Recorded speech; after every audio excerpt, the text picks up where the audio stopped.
الحمد للہ واسع العطایا وجزیل الہبات ذی الفضل والإحسان والمکرمات جعل فی ایام الحیات مواسم الخیرات وفرصا للتزود من الطاعات لا الہ الا اللہ وحدہ لا شریک لہ رب العباد وبار البریات۔ تمام قسم کی حمد اللہ کے لیے ہے جس کے عطیات اور جس کے انعامات بہت وسیع اور بہت بھاری اور عظیم ہیں، جو صاحب فضل اور صاحب احسان ہے۔ اس نے زندگی میں نیکیوں کے موسم بنائے اور اس نے ایسے مواقع عطا فرمائے جس میں انسان نیکیوں کا زیادہ زیادہ راہ جمع کر سکتا ہے۔ اللہ کے سوا کوئی معبود نہیں، وہ اکیلا ہے، اس کا کوئی شریک نہیں، وہ بندوں کا رب اور مخلوقات کو پیدا کرنے والا ہے۔ اہلاً و سہلاً یا رمضان، رمضان کو اہلاً و سہلاً، آپ سب کو اہلاً و سہلاً۔ اللہ سبحانہ و تعالی ہم سب کو اس رمضان میں بھرپور عبادت کی توفیق عطا فرمائے، اور جیسے ہمارا رب چاہتا ہے ہم اس طرح اس رمضان کو گزاریں۔ اللہم وفقنا لما تحب و ترضى۔ یہ اللہ سبحانہ و تعالی کا بہت بڑا احسان ہے کہ اس نے ہمیں رمضان کے قریب کر دیا ہے۔ اللہ سے دعا ہے کہ وہ ہمیں رمضان نصیب کرے۔ عام طور پر ہم رمضان کو ایک رسم کے طور پر لیتے ہیں، چونکہ ہمارے والدین روزہ رکھتے تھے، رمضان میں افطاری کا خاص اہتمام کرتے تھے، تو ہم بھی اسی پیٹرن پر بس سوچتے ہیں، لیکن یہ نہیں سوچتے کہ اس ایک مہینے سے انسان کی زندگی میں کتنا بڑا فضل اور کتنی بڑی نیکی کا موقع آتا ہے، اور اس کے کیا کیا فوائد، کیا کیا ثمرات اور کیا کیا برکات انسان کو حاصل ہوتی ہیں۔ اس سلسلے میں مسند احمد کی ایک حدیث آپ کے سامنے رکھوں گی جس سے اس ایک مہینے کی ویلیو اور اس کی فضیلت آپ کو سمجھ میں آئے کہ آپ کو کتنا بڑا انعام ملنے والا ہے۔ ابو ہریرہ رضی اللہ عنہ کہتے ہیں کہ قبیلہ قزاع کے خاندان بلیغ کے دو شخص نبی صلی اللہ علیہ وسلم پر اکٹھے ایمان لائے۔ ان میں سے ایک تو جہاد کرتے ہوئے شہید ہو گیا اور دوسرا 1 سال بعد مزید زندہ رہا اور پھر فوت ہوا، یعنی 1 سال کے وقفے کے بعد فوت ہوا، شہید نہیں ہوا۔ طلحہ بن عبید اللہ کہتے ہیں کہ میں نے خواب میں دیکھا کہ وہ شخص جس کا 1 سال بعد انتقال ہوا اس شہید سے بھی پہلے جنت میں داخل ہوا ہے۔ ورنہ ہم تو سوچتے ہیں نا کہ شہید کا درجہ سب سے افضل ہے اور وہ ہم سے آگے ہوں گے، لیکن یہاں جو شخص بعد میں فوت ہوا وہ شہید سے بھی پہلے جنت میں داخل ہوا۔ تو مجھے اس پر بہت تعجب ہوا۔ صبح میں نے رسول اللہ صلی اللہ علیہ وسلم کو یہ خواب سنایا تو رسول اللہ صلی اللہ علیہ وسلم نے فرمایا، کیا اس نے اس کے بعد یعنی پہلے شخص کے بعد، شہید کے بعد رمضان کے روزے نہیں رکھے اور سال بھر کی 6000 اور اتنی زیادہ رکعتیں نہیں پڑھی؟ یعنی 1 سال کے رمضان کے روزے اور نمازیں اس شخص کو شہید سے بھی آگے لے گئیں۔ ہم بعض اوقات جب اپنا فرض ادا کرتے ہیں تو ہم سمجھتے ہیں کہ یہ ایک فریضہ ہے، بس پورا کر لو، روزہ رکھنا ہے رکھ لو، نماز پڑھنی ہے پڑھ لو، بس ایک مشینی انداز میں یہ کام کرتے رہتے ہیں، لیکن یہ نہیں سوچتے کہ یہ ہمارے درجات کی بلندی کا باعث بنتے ہیں اور ہمیں اللہ تعالیٰ کا قرب نصیب کرتے ہیں۔ تو خوش قسمت ہے وہ شخص جس کو اللہ تعالیٰ لمبی زندگی دے اور پھر نیکیوں سے بھرپور دے، اور نیکی کے موسموں اور نیکی کے اوقات سے بھرپور فائدہ اٹھانے کی توفیق عطا کرے۔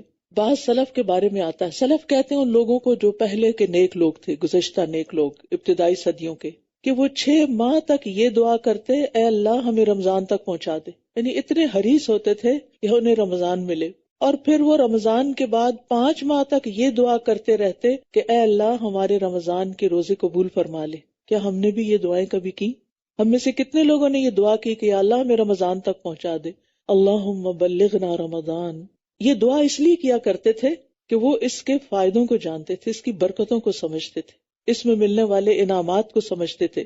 پھر جب رمضان داخل ہو جاتا تو اللہ تعالیٰ سے دعا فرماتے کہ وہ انہیں اس میں عمل صالح کرنے کی توفیق عطا فرمائے، اور جب رمضان ختم ہوتا تو دعا کرتے کہ جو کچھ بھی ہم نے اس رمضان میں کیا اللہ تعالیٰ اس کو قبول فرما لے، کیونکہ جو اللہ کے سچے بندے ہوتے ہیں، ایمان والے بندے ہوتے ہیں، وہ نیکی کرنے کے بعد کسی فخر اور غرور میں مبتلا نہیں ہوتے، بلکہ پھر بھی ڈرتے رہتے ہیں کہ جو کچھ ہم نے کیا وہ قبول بھی ہو جائے۔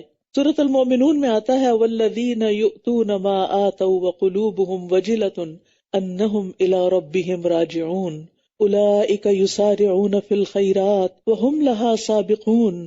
اور وہ کہ انہوں نے جو کچھ دیا اس حال میں دیتے ہیں کہ ان کے دل ڈرنے والے ہوتے ہیں، کہ یقیناً وہ اپنے رب ہی کی طرف لوٹنے والے ہیں۔ یہ لوگ ہیں جو نیکی کے کاموں میں جلدی کرتے ہیں اور یہی ان کی طرف آگے نکلنے والے ہیں۔ اور پھر آپ دیکھیے کہ جب رمضان آتا ہے تو رمضان کے داخل ہونے سے پہلے ہی اس کا استقبال کر لینا چاہیے، یعنی اس کو ویلکم کرنا چاہیے، اس کے لیے تیاری کرنی چاہیے۔ ابو بکر البلخی کہتے ہیں ماہ رجب کھیتی لگانے کا مہینہ ہے، ماہ شعبان کھیتی کو پانی لگانے کا، اور ماہ رمضان کھیتی کاٹنے کا۔ یعنی رجب سے ہی تیاری شروع کر دینی چاہیے، اور شعبان میں تو اور زیادہ آگے بڑھنا چاہیے، اور پھر رمضان میں پوری تیاری کے ساتھ داخل ہونا چاہیے تاکہ کوئی بھی ہمارا وقت ضائع نہ ہو۔ اور وہ یہ بھی کہتے ہیں کہ ماہ رجب کی مثال ہوا کی طرح ہے، ماہ شعبان کی بادلوں کی طرح، جنہیں پہلے ہوا چلتی پھر بادل آتے ہیں، اور ماہ رمضان کی مثال بارش جیسی ہے۔ اور جس نے ماہ رجب میں نہ تو کھیتی بوئی نہ شعبان میں کھیتی کو پانی لگایا تو وہ رمضان میں کیسی کھیتی کاٹنا چاہے گا؟ یعنی پھر وہ رمضان اس طرح نہیں گزار سکے گا جس طرح ایک تیاری کے ساتھ جو شخص رمضان میں داخل ہوتا ہے وہ اس رمضان کے مہینے کو گزارتا ہے۔ ہمیں تیاری کیسے کرنی ہے؟ کس چیز کی تیاری کرنی ہے؟ ہماری تیاری کیا ہوتی ہے؟ گروسریز کر لیں، سارے کام نپٹا لیں، گھر کو صاف کر لیں، لیکن اسلاف گھروں کو صاف کرنے کے ساتھ ساتھ اپنے دلوں کو صاف کرتے تھے۔ وہ رمضان میں اس طرح داخل ہوتے تھے کہ ان کے دل میں کسی کے خلاف بھی کوئی کینہ، بغض اور نفرت نہیں ہوتی تھی۔ یہ تھی ان کے رمضان کی تیاری۔ اور یہ سب کچھ کیسے نکلتا ہے دلوں سے؟ اس وقت نکلتا ہے جب دل کے اندر ایمان راسخ ہو جاتا ہے۔ اسی لیے رسول اللہ صلی اللہ علیہ وسلم نے فرمایا ان ابی ہریرہ قال قال رسول اللہ صلی اللہ علیہ وسلم من صام رمضان ایمانا واحتسابا غفر له ما تقدم من ذنبه، جس نے رمضان کے روزے ایمان کی حالت میں حصول ثواب کے لیے رکھے تو اس کے پچھلے گناہ معاف کر دیے جائیں گے۔ گویا رمضان سے پورا فائدہ اٹھانے کے لیے ہمیں اپنے ایمان کی تجدید کی ضرورت ہے، ہمیں اپنے ایمان کو تازہ کرنا ہے اور اپنی نیت میں اخلاص پیدا کرنا ہے کہ ان روزوں سے ہمارا مقصد کوئی ڈائٹنگ کرنا نہ ہو، کوئی صحت اچھی کرنا نہ ہو، وہ تو ہو ہی جائے گی، وہ تو اس کی بائی پروڈکٹ ہے، لیکن اصل مقصد کیا ہو کہ ہمارا ایمان اور مضبوط ہو جائے اور ہمیں اللہ سبحانہ تعالیٰ کے ہاں اس کا اجر و ثواب ملے۔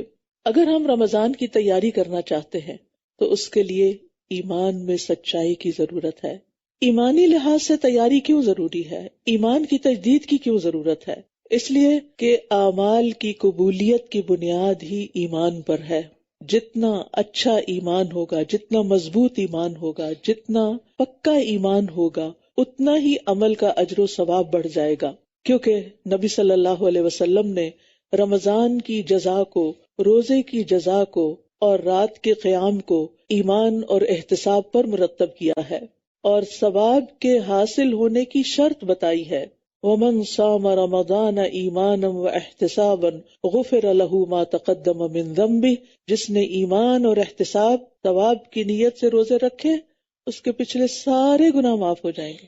وہ گناہ جو بالغ ہونے کی عمر میں کیے، وہ گناہ جو بلوغت کے بعد کیے، جوانی میں کیے، اور پھر بڑھاپے تک جو گناہ ہوتے رہے، وہ گناہ جو پچھلے سال کیے رمضان کے بعد سے، وہ گناہ جو پچھلے مہینے کیے، وہ گناہ جو پچھلے ہفتے کیے، وہ گناہ جو پچھلے دن کیے، وہ سارے کے سارے بالکل صاف ستھرے ہو جائیں گے جب رمضان میں داخل ہوں گے، اور ایمان کے ساتھ داخل ہوں گے، ایمان کی مضبوطی کے ساتھ داخل ہوں گے، کیونکہ کوئی بھی نیکی ایمان کے بغیر قبول نہیں۔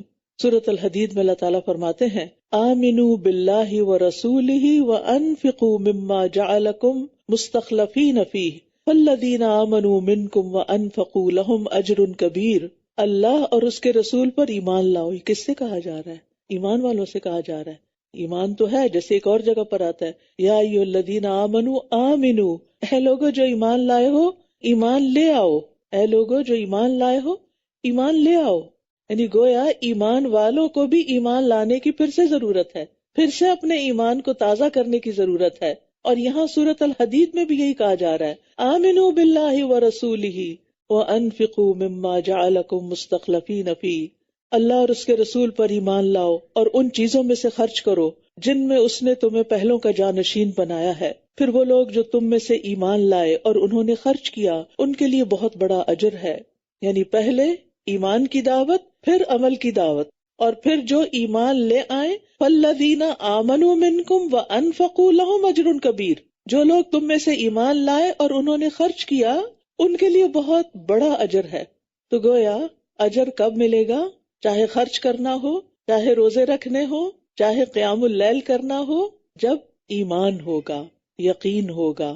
تو اس سے پتہ چلتا ہے کہ ایمان کا ہونا اور درست ایمان کا ہونا لازمی شرط ہے اعمال کی قبولیت میں. کیوں؟ اس لیے کہ بہت سے لوگ ایمان بھی لانے کا دعویٰ کرتے ہیں لیکن ساتھ ہی شکوک و شبہات کا شکار ہوئے رہتے ہیں. ان کے دل میں اللہ کے بارے میں شک، پتہ نہیں اللہ ہے کہ نہیں. اور آج کی ہماری نئی جنریشن کا حال تو اللہ تعالیٰ ہی جانتا ہے کہ ان کے دلوں میں اسلام کے بارے میں، اللہ کے بارے میں، رسول کے بارے میں، قرآن کے بارے میں، اوور آل دین کے بارے میں، قرآن کے احکامات کے بارے میں کس قدر شکوک و شبہات ہیں. شک ایمان کے منافی ہے. ہم سب کو اپنے دلوں کا جائزہ لینا ہے کہ کیا میں اللہ کے رب ہونے پہ راضی ہوں؟ کیا میں محمد صلی اللہ علیہ وسلم کے نبی ہونے پہ راضی ہوں؟ کیا میں اسلام کے دین ہونے پہ راضی ہوں، مطمئن ہوں، خوش ہوں؟ میرا پورا یقین ہے کہ یہ سب کچھ بالکل سچ ہے، حقیقت ہے، اور میں کسی وسوسے کا شکار نہیں. اور پھر اللہ سبحانہ و تعالیٰ کی رضا کے لیے سارے کام کیے جائیں، کیونکہ اللہ تعالیٰ پر ایمان رکھتے ہیں تو پھر وہی عمل جو چھوٹا سا بھی ہو وہ بہت بڑا درجہ پا جاتا ہے. قیامت کے دن جب کفار اور مشرکین کو جہنم میں داخل کر دیا جائے گا تو قیامت کے میدان میں صرف وہی لوگ رہ جائیں گے جو اللہ کی عبادت کرتے تھے. ٹھیک ہے، یعنی کفار کو جہنم میں ڈال دیا گیا. باقی کون بچے؟ جو کیا کرتے تھے؟ اللہ کی عبادت کرتے تھے. ان میں توحید پرست بھی ہوں گے، گناہگار لوگ بھی ہوں گے، نافرمانیاں کرنے والے بھی ہوں گے، اور منافقین بھی ہوں گے، کیونکہ منافق بھی عبادت تو کرتے ہیں. ان پر پل صراط سے پہلے اندھیرا ڈال دیا جائے گا، سب کے سب پر پچ ڈارک، بلیک آؤٹ ہو جائے گا. کفار تو جہنم میں چلے گئے، اب یہ جو باقی بچے ہیں انہوں نے اب پل صراط کو کراس کرنا ہے. ہر طرف اندھیرا چھا گیا. امیجن کریں اگر رات کے وقت پورے ٹورانٹو کی بجلی چلی جائے تو کیسا اندھیرا ہوگا. اب تو ہم فوراً اپنے موبائل کی لائٹ آن کر لیتے ہیں اور روشنیاں کر لیتے ہیں، لیکن کسی بھی اندھیرے وقت کو یاد کیجئے. آج رات اپنی رضائی میں منہ دے کے اندھیرے کو امیجن کیجئے اور پھر پل صراط کو یاد کیجئے. ابن عباس اور ابو امامہ الباہلی رضی اللہ عنہما کہتے ہیں قیامت کے دن لوگوں پر اندھیرا چھا جائے گا. امام ماوردی کہتے ہیں کہ میرا خیال ہے یہ فیصلہ ہو جانے کے بعد ہوگا، پھر انہیں نور دیا جائے گا. اندھیرا ہونے کے بعد نور دیا جائے گا اور وہ اس کی روشنی میں چلیں گے، اور یہ نور ہر انسان کو ملے گا جو اس وقت وہاں میدان میں موجود ہوگا. امتحان المؤمنین کے بعد چاہے مسلمان ہو، چاہے منافق ہو، چاہے نیک ہو، چاہے گناہگار ہو، سب کو نور ملے گا. لوگ اپنے نور کے ساتھ، ہر ایک کی اپنی پرسنل لائٹ ہوگی، اپنے نور کے ساتھ چلیں گے. جہنم کے پل پر آنکڑے اور کانٹے ہوں گے، جن کو وہ کانٹے چاہیں گے پکڑ لیں گے، اور پھر یکا یک منافقین کا نور پوری طرح بجھ جائے گا. منافقوں کا نور ختم ہو جائے گا، مومن نجات پا جائیں گے. سلیم بن عامر کہتے ہیں ہم ایک جنازے کے ساتھ باب دمشق میں تھے، ہمارے ساتھ ابو امامہ باہلی رضی اللہ عنہ بھی تھے. جب انہوں نے جنازہ پڑھایا اور دفن کا کام شروع ہوا، یعنی میت کو دفن کر رہے تھے، تو ابو امامہ باہلی نے فرمایا لوگو تم اس دنیا کی منزل میں آج صبح شام کر رہے ہو، یعنی آج دنیا میں تم صبح اور شام کرتے ہو، یہاں تم نیکیاں اور برائیاں کر سکتے ہو، اس کے بعد ایک اور منزل کی طرف تم سب کوچ کرنے والے ہو، اور یہ قبر ہے. قبر میں روشنی کہاں سے آئے گی؟ کیا کوئی ایسا سسٹم ہے کہ مرنے والے کے ساتھ ہی روشنی کا انتظام اندر کر دیا جائے؟ ناٹ پاسبل، ہو ہی نہیں سکتا. وہ کہتے ہیں یہی قبر کی جو تنہائی کا، اندھیرے کا، کیڑوں کا اور تنگی اور تاریکی والا گھر ہے، یہی وہ منزل ہے جس میں نیکسٹ لینڈ کرنا ہے. مگر جس کے لیے اللہ تعالیٰ اسے وسعت دے دے، جس کو اللہ قبر میں نور دے دے، بس اس کا اپنا ہی نور ہوگا، باہر سے کوئی نور نہیں آ سکتا. وہ کہتے ہیں یہاں سے پھر تم قیامت کے مختلف مقامات پر وارد ہوگے، اور وہاں تم کسی مقام پر ہوگے کہ لوگوں پر اللہ کی طرف سے ایک حکم چھا جائے گا، یہاں تک کہ بہت سے لوگوں کے چہرے سفید ہو جائیں گے اور بہت سے لوگوں کے چہرے سیاہ ہو جائیں گے، چہروں پہ اندھیرا چھا جائے گا. پھر تم ایک میدان میں جاؤ گے جہاں لوگوں پر سخت اندھیرا ہوگا، وہاں نور تقسیم کیا جائے گا، مومن کو نور دیا جائے گا، کافر اور منافق بے نور رہ جائے گا. اسی کی مثال اللہ تعالیٰ نے اپنی کتاب میں بیان کی ہے، او کظلمات فی بحر لجی یغشاہ موج یغشاہ موج من فوقہ موج من فوقہ سحاب ظلمات بعضها فوق بعض اذا اخرج یدہ لم یکد یراها ومن لم یجعل اللہ لہ نورا فما لہ من نور. یا ان کے اعمال جیسے نہایت گہرے سمندر میں اندھیرے ہوں جسے موج نے ڈھانپ لیا ہو، اس کے اوپر ایک اور موج ہو، اس کے اوپر بادل ہو، اندھیروں پر اندھیرے. جب وہ اپنا ہاتھ نکالتا ہے تو قریب ہے کہ اسے دیکھ بھی نہ سکے، اور جس کے لیے اللہ نے کوئی نور نہیں بنایا اس کے لیے کوئی نور ہی نہیں. وہ کہتے ہیں کہ یہ آیت اس دن کے اندھیرے کے لیے بھی ہے کہ وہاں ایسا اندھیرا ہوگا کہ کسی کو اپنا ہاتھ بھی نظر نہیں آئے گا. اندھیرا ایسا ہوگا منافقین کا کہ ان کو کچھ بھی نظر نہیں آئے گا، لہٰذا وہ پل کراس نہیں کر سکیں گے، وہیں نیچے گر جائیں گے. تو جس طرح ایک نابینا شخص آنکھوں والے کی بصارت نہیں لے سکتے، مثلا ایک شخص ہے، اس کا بھائی نابینا ہے تو وہ اپنا نور اپنے بھائی کو نہیں دے سکتا. تو اسی طرح قیامت کے دن اگر ایک بھائی کے پاس بہت زبردست نور ہے اور دوسرے کے پاس کوئی نور نہیں تو وہ اپنا نور اس کو نہیں دے سکتا. ہم میں سے کوئی اپنے بیٹے کو نور نہیں دے سکے گا، کوئی اپنے والدین کو نور نہیں دے سکے گا، کوئی اپنے عزیز پیارے کو نور نہیں دے سکے گا. ہر ایک کا صرف اپنا اپنا نور ہوگا، اور یہ نور نور ایمان ہوگا. جتنا زیادہ کسی کا پختہ مضبوط اچھا ایمان ہوگا اتنا ہی زیادہ اس کا نور ہوگا. منافق ایمان والوں سے درخواست کریں گے، آرزو کریں گے، ان کی منتیں کریں گے، انظرونا نقتبس من نورکم، ہمیں دیکھو، ہمیں بھی تمہارے نور سے کچھ مل جائے. تو کیا کہیں گے مومن؟ قیل ارجعوا وراءکم فالتمسوا نورا، کہیں گے جاؤ واپس جا کے اپنا جہاں سے آئے ہو وہاں سے نور لے کر آؤ، یہاں نور نہیں ملتا. وہ نور تو دنیا سے لے کر جانا تھا، قیامت کے دن تو کوئی نور نہیں. اور پھر مومنوں اور ان کے درمیان ایک دیوار حائل کر دی جائے گی جس کے ایک طرف رحمت ہوگی اور دوسری طرف عذاب ہوگا. سلیم بن عامر کہتے ہیں بس منافق نور کی تقسیم کے وقت تک دھوکے میں پڑا رہے گا، وہ سمجھے گا شاید میں بھی ایمان والوں کے ساتھ جنت میں چلا جاؤں. اس طرح اللہ تعالیٰ مومن اور منافق کے درمیان فرق پیدا کر دے گا. نبی صلی اللہ علیہ وسلم کے زمانے میں منافقین نمازیں بھی پڑھتے تھے، روزے بھی رکھتے تھے، صدقات بھی دیتے تھے، کچھ جنگوں میں بھی شریک ہو جاتے تھے، لیکن ان کے دل شکوک و شبہات کا شکار تھے، دلوں میں خالص ایمان نہیں تھا، ڈاؤٹس کا شکار تھے. آج ہمیں دین کے بارے میں اپنے سارے ڈاؤٹس کو دنیا میں کلیئر کرنا ہے. ہمیں اپنا گمان اللہ تعالیٰ کے بارے میں اچھا رکھنا ہے، اللہ سے شکوے نہیں کرنے، اللہ سے ناراض نہیں ہونا، اللہ کے ساتھ بے ادبی نہیں کرنی، کیونکہ ہم اس کو اپنا رب مان چکے ہیں. اسی طرح رسول اللہ صلی اللہ علیہ وسلم کے بارے میں کسی قسم کا کوئی برا خیال دل میں نہیں ہونا چاہیے کہ یہ کیا آپ نے یہ فرما دیا اور اب ہمیں مشکل پڑ گئی.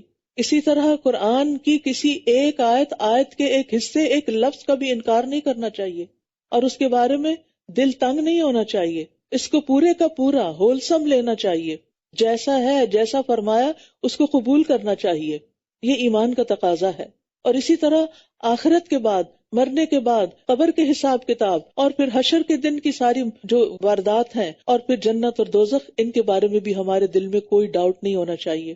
اور پھر الحمدللہ بچپن سے ہمیں ایمان ملا، ہم ایمان کی حالت میں پیدا ہوئے، لیکن آج ہمارے بچے، ہماری نسلیں جس ماحول میں ہیں وہاں ان کو وہ سارے پریویلیجز حاصل نہیں ہوئے جو ہمیں حاصل تھے. ہم میں سے جتنی بہنیں بھی یہ لیکچر سن رہی ہیں ان سب کو گھر جا کر اپنے بچوں کے ساتھ بیٹھ کر ایک سٹنگ کرنی چاہیے اور ان کے ایمان کا جائزہ لینا چاہیے کہ وہ کس درجے کا ہے. ان سے پوچھنا چاہیے کہ آپ کے دل میں اللہ تعالیٰ کے بارے میں کوئی ڈاؤٹ تو نہیں، رسول اللہ صلی اللہ علیہ وسلم کے بارے میں کوئی ڈاؤٹ تو نہیں، آخرت کے بارے میں کوئی شک تو نہیں، قرآن کے بارے میں کوئی شک تو نہیں، رسول صلی اللہ علیہ وسلم کی احادیث صحیحہ کے بارے میں کوئی شک تو نہیں. اگر کہیں بھی کوئی چھوٹی موٹی چیز بھی ہے تو وہ ختم ہو جانی چاہیے، کیونکہ دل کے اندر شک کا ہونا، دل کے اندر بیماری کا ہونا، یہ سب ایمان کے منافی ہے اور یہ انسان کو مومن کی حد سے نکال کر نفاق کی طرف لے جاتا ہے. منافق قیامت کے دن پلسرات کے قریب پکاریں گے مومنوں کو، الم نکم معکم، کیا ہم تمہارے ساتھ نہیں رہتے تھے؟ ہم تمہارے دوست تھے، ہم تمہارے رشتہ دار تھے، تمہارے ساتھ مجالس میں حاضر ہوتے تھے، ہم مسجدوں میں بھی چلے جاتے تھے. لیکن مومنوں کا جواب کیا ہوگا؟ وہ کہیں گے بلا، ہاں کیوں نہیں، ساتھ تھے. وَلَكِنَّكُمْ فَتَنْتُمْ أَنفُسَكُمْ وَتَرَبَّصْتُمْ وَارْتَبْتُمْ وَغَرَّتْكُمُ الْأَمَانِيُّ حَتَّى جَاءَ أَمْرُ اللَّهِ وَغَرَّكُمْ بِاللَّهِ الْغَرُورُ. کیوں نہیں، تم رہتے تو ساتھ ہی تھے لیکن تم نے اپنے آپ کو فتنے میں ڈالے رکھا، انتظار میں رہے، شک کرتے رہے، لمبی تمناؤں نے تمہیں دھوکے میں ڈالے رکھا، یہاں تک کہ اللہ کا فیصلہ آ گیا اور اللہ کے بارے میں اس بڑے دھوکے باز یعنی شیطان نے تمہیں دھوکے میں ہی رکھا۔ تو اللہ تعالیٰ نے یہاں پر منافقین کو 5 چیزوں سے متصف کیا۔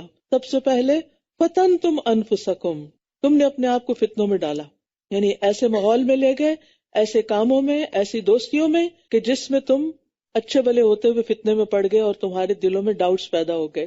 اور تربصتم، اور انتظار کرتے رہے، اچھا بعد میں توبہ کر لیں گے، جو بڑے ہوں گے حج کر لیں گے، انتظار کرتے رہے، توبہ کو ڈیلے کیا۔ ورتبتم، اور تم شک میں پڑے رہے، یعنی مرنے کے بعد کوئی جی اٹھنا ہے یا نہیں، قبر کا عذاب ہے یا نہیں۔ اور پھر غرتکم الامانی، دنیا نے تمہیں دھوکے میں ڈالے رکھا۔ کس دھوکے میں؟ کہ ابھی تم دنیا کا مال ہے اور آخرت اللہ معاف کرنے والا ہے۔ اور آخری چیز، شیطان نے تمہیں اللہ کے بارے میں دھوکے میں ڈالے رکھا کہ اللہ بڑا رحم کرنے والا ہے، تم اس کی سزا سے بچ جاؤ گے چاہے تمہارے اعمال کیسے بھی ہوں۔ تو یاد رکھیے، ایمان کے بغیر منافقین کے جو بھی عمل تھے وہ قبول نہیں ہوں گے، بلکہ ان کا ٹھکانہ کہاں ہوگا؟ آپ سب کو پتا ہے نا، فی الدرک الاسفل من النار، کیونکہ یہ دھوکے باز لوگ تھے، یہ فراڈ کر رہے تھے، صرف انسانوں کے ساتھ، صرف مومنوں کے ساتھ نہیں، اللہ اور اس کے رسول کے ساتھ بھی، کہ ظاہر میں کچھ تھے، اندر سے کچھ اور تھے، لہٰذا ان کا انجام کفار سے بھی بدتر ہوگا۔ تو یاد رکھیے، صرف ایمان کا نام لے لینا اور چند کام کر لینا یہ ایماندار ہونے پہ دلالت نہیں کرتا۔ لہٰذا بہت سے لوگ ایسے ہیں کہ جو روزے رکھتے ہیں بس ایک رسم سمجھ کر، اور اسی طرح نمازیں بھی پڑھ لیتے ہیں بس ایک روٹین سمجھ کر، لیکن وہ نہیں جانتے کہ ایمان کا تقاضا کیا ہے۔ حقیقت میں وہ اندر سے ایمان سے خالی ہوتے ہیں۔ اسی طرح کچھ لوگ کنارے پر رہ کے ایمان لاتے ہیں، یعنی جیسے سورۃ الحج میں آتا ہے وَمِنَ النَّاسِ مَن يَعْبُدُ اللَّهَ عَلَى حَرْفٍ فَإِنْ أَصَابَهُ خَيْرٌ اطْمَأَنَّ بِهِ وَإِنْ أَصَابَتْهُ فِتْنَةٌ انقلب عَلَى وَجْهِهِ خَسِرَ الدُّنْيَا وَالْآخِرَةَ ذَلِكَ هُوَ الْخُسْرَانُ الْمُبِينُ۔ اور لوگوں میں سے کوئی ایسا بھی ہے جو کنارے پہ رہ کے اللہ کی عبادت کرتا ہے، پھر اگر اسے کوئی بھلائی پہنچتی ہے تو مطمئن ہو جاتا ہے، یعنی مال مل جاتا ہے، اولاد مل جاتی ہے، کوئی دنیا کی نعمتیں اور کامیابیاں ملتی ہیں تو اللہ سے راضی رہتا ہے، اور اگر اسے کوئی آزمائش آتی ہے تو وہ اپنے چہرے پہ واپس پلٹ جاتا ہے، مجھے ایسا دین نہیں چاہیے۔ اس نے دنیا اور آخرت دونوں کا نقصان اٹھایا، یہی کھلا خسارہ ہے۔ کیا ہم میں ایسے لوگ نہیں کہ جن کو کوئی تکلیف آئے تو نمازیں ہی چھوڑ دیتے ہیں، وہ دین کے احکامات کو ہی چھوڑ دیتے ہیں، بعض خواتین پردہ اتار دیتی ہیں، بعض لوگ دین کی مجلسوں میں آنا چھوڑ دیتے ہیں۔ بھئی کیا ہوا؟ ہم نے اتنی دعائیں کی تھی لیکن ہماری دعائیں نہیں سنی گئی، پتہ نہیں اللہ ہے بھی کہ نہیں، اگر وہ ہوتا تو ایسا نہ ہوتا۔ کوئی مسلمان یہ باتیں نہیں کہہ سکتا، اور اگر کوئی ایسے کہتا تو پھر وہ مسلمان ہی نہیں رہتا، وہ نفاق کا شکار ہو جاتا ہے۔ یعنی خیر پر تو مطمئن ہوتے ہیں لیکن اللہ پر یقین نہیں رکھتے، خیر مل جائے تو سب ٹھیک ہے، لیکن یاد رکھیے اللہ تعالیٰ ہر ایک کو آزماتا ہے۔ احسب الناس ان یترکوا ان یقولوا آمنا وهم لا یفتنون، کیا لوگوں نے سمجھ رکھا ہے کہ وہ صرف اتنا کہنے پہ چھوڑ دیے جائیں گے کہ ہم ایمان لائے اور وہ آزمائے نہیں جائیں گے؟ آزمائش تو سب کی ہوگی۔ وَلَقَدْ فَتَنَّا الَّذِينَ مِن قَبْلِهِمْ فَلَيَعْلَمَنَّ اللَّهُ الَّذِينَ صَدَقُوا وَلَيَعْلَمَنَّ الْكَاذِبِينَ، اور یقیناً ہم نے ان لوگوں کو بھی آزمایا تھا جو ان سے پہلے تھے، بس اللہ ضرور جانچ لے گا ان لوگوں کو جنہوں نے سچ کہا، اور وہ ضرور معلوم کر لے گا جھوٹوں کو بھی۔ تو اللہ نے پرکھنا ہے، امتحان ہونے ہیں، اس کے لیے تیار رہیے۔ جو بھی لا الہ الا اللہ کہتا ہے اس کا امتحان ہوتا ہے۔ اسی لیے علامہ اقبال نے کہا تھا چمی گویم مسلمانم بلرزم کمی دانم مشکلات لا الہ را، جب میں کہتا ہوں کہ میں مسلمان ہوں تو میں لرز جاتا ہوں، کیونکہ مجھے پتا ہے کہ لا الہ الا اللہ کہنے کی مشکلات کیا ہیں، اس میں انسان کو قربانیاں کرنی پڑتی ہیں۔ لہٰذا مومن اور منافق میں ظاہری اعمال کا فرق نہیں ہوتا بلکہ باطنی اعمال کا فرق ہے۔ اس لیے ہم سب کو رمضان سے پہلے اپنے باطن کا جائزہ لینا ہے، اپنے اندر کا جائزہ لینا ہے۔ نبی صلی اللہ علیہ وسلم نے فرمایا 3 خصلتیں جس میں ہوں وہ منافق ہے، اگرچہ وہ روزے رکھے اور نماز ادا کرے اور حج اور عمرہ کرے، اور وہ یہ کہے کہ میں مسلمان ہوں، وہ کہے بھی کہ میں مسلمان ہوں اور سارے کام کر رہا ہے، لیکن جب بات کرے تو جھوٹ بولے، جب وعدہ کرے تو وعدہ خلافی کرے، اور جب امانت دی جائے تو خیانت کرے۔ آج آپ دیکھیں کہ مسلمانوں کے اندر یہ چیزیں دنیا کے کسی بھی خطے میں رہتے ہیں، اپنے آپ کو بظاہر مسلمان کہتے ہیں لیکن اپنے اعمال میں ان سب چیزوں کا شکار ہے۔ اللہ تعالیٰ ہمیں اس سے نکالے اور ہمارے ایمان کو محفوظ رکھے۔ تو بات یہ ہے کہ ظاہراً ایمان والے عمل کرنا لیکن ایمان کا مضبوط نہ ہونا، یہ ہم سب کے لیے ایک آزمائش ہے، اور ہم سب کو اللہ سبحانہ وتعالیٰ کی عبادت پورے یقین کے ساتھ کرنی ہے. آپ دیکھیں کہ جب ہم عبادت کر بھی رہے ہوتے ہیں نا تو ہم کہتے ہیں پتہ نہیں ٹھیک بھی ہوئی ہے کہ نہیں، پتہ نہیں کوئی ثواب ملے گا یا نہیں، یعنی اللہ سبحانہ و تعالیٰ کے بارے میں اچھا گمان بھی نہیں رکھتے. تو ہمیں یقین کے ساتھ اس مہینے میں داخل ہونا ہے کہ میں انشاءاللہ اپنی طرف سے اچھے اچھا عمل کروں گی اور اللہ تعالیٰ پر پورا یقین رکھوں گی کہ اللہ تعالیٰ اس کی جزا مجھے دے گا. تو مقبول روزے کی صفت کیا ہے؟ یعنی قابل قبول روزہ کون سا ہے جس میں 2 شرائط پائی جائیں، ایمان اور ثواب کی نیت. اور یہ سب نفاق کے ساتھ حاصل نہیں ہوتا بلکہ انسان کو اپنے ایمان کی تجدید کرنی ہوتی ہے. امام ابن قیم کہتے ہیں کہ بندے کے لیے کوئی چیز اس سے زیادہ مفید نہیں کہ وہ تمام معاملات میں اپنے رب سے سچائی کا معاملہ اختیار کرے، اور جو اپنے تمام معاملات میں اللہ کے ساتھ سچائی کا معاملہ اختیار کرتا ہے تو اللہ اس کے لیے بہت کچھ کرتا ہے بنسبت اس کے جو وہ دوسروں کے لیے کرتا ہے. تو جو اپنے ایمان میں سچا ہوتا ہے پھر رب کا بھی معاملہ اس کے ساتھ بڑا خاص ہوتا ہے. تو ہمیں رمضان کا استقبال کس سے کرنا ہے؟ ایمان کی سچائی کے ساتھ، خالص ایمان کے ساتھ، ایمان کی تجدید کے ساتھ. اور ایمان کہاں ہوتا ہے؟ دل میں ہوتا ہے نا. زبان تو اقرار کرتی ہے، عمل اس کی تصدیق کرتا ہے، لیکن جو دل کے اندر ہے نا، اپنے دل کو ٹٹولتے رہے. جو ہی رمضان کا خیال ہے، روزے کا خیال ہے، نماز کا خیال، اندر کو دیکھیں. کیونکہ منافقین نماز کی طرف جاتے ہیں کیسے؟ سستی سے. اللہ کی راہ میں خرچ کرتے ہیں مصیبت سمجھ کے. ہمیں نیکی کرنی ہے خوشی سے. روزہ مصیبت سمجھ کے نہیں رکھنا، خوشی سے رکھنا ہے. کیونکہ جس سے محبت ہوتی ہے اس کے لیے قربانی اور اس کی پسندیدہ چیز، اس کا پسندیدہ کام خوشی سے انسان کرتا ہے. ماں کتنی بھی تھکی بھی ہو، گہری نیند سو رہی ہو، جب بچہ روتا ہے تو کیا کرتی؟ بے چین ہو اٹھتی، ایک دم اٹھ جاتی ہے. اللہ کی محبت اگر دل میں ہے تو پھر روزہ مشکل نہیں لگے گا، پھر رات کا قیام مشکل نہیں لگے گا، پھر اللہ کے راستے میں خرچ کرنا مشکل نہیں لگے گا. لہٰذا رمضان کی تیاری، رمضان کا استقبال ایمان کے ساتھ. اور سچائی ہی مومن اور منافق میں فرق کرتی ہے، کیونکہ بغیر ایمان کے انسان کو خواہشات ہلاکت کی طرف لے جاتی ہیں. صرف سوچنا ہی کافی نہیں، صرف آرزوئیں اور تمناؤں کا ہونا کافی نہیں. لہٰذا ہمیں پورے یقین کے ساتھ رمضان میں داخل ہونا ہے.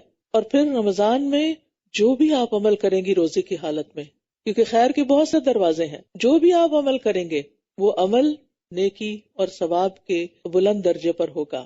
مثلاً آپ پسند کرتے ہیں کہ آپ علم حاصل کریں، لیکن موقع کچھ ایسا ہے کہ علم کی مجالس میں حاضر نہیں ہو سکتے. اب اس کا یہ مطلب نہیں کہ آپ پر خیر کا دروازہ ہی بند ہو گیا، اب آپ کچھ اور نہیں کر سکتے. ٹھیک ہے، علم کے ذریعے خیر کے بہت سے دروازے کھلتے ہیں، لیکن اگر کسی وجہ سے اس سال آپ کے لیے یہ ممکن نہ ہوا تو اللہ تعالیٰ آپ کے لیے کوئی اور دروازہ کھول دے گا.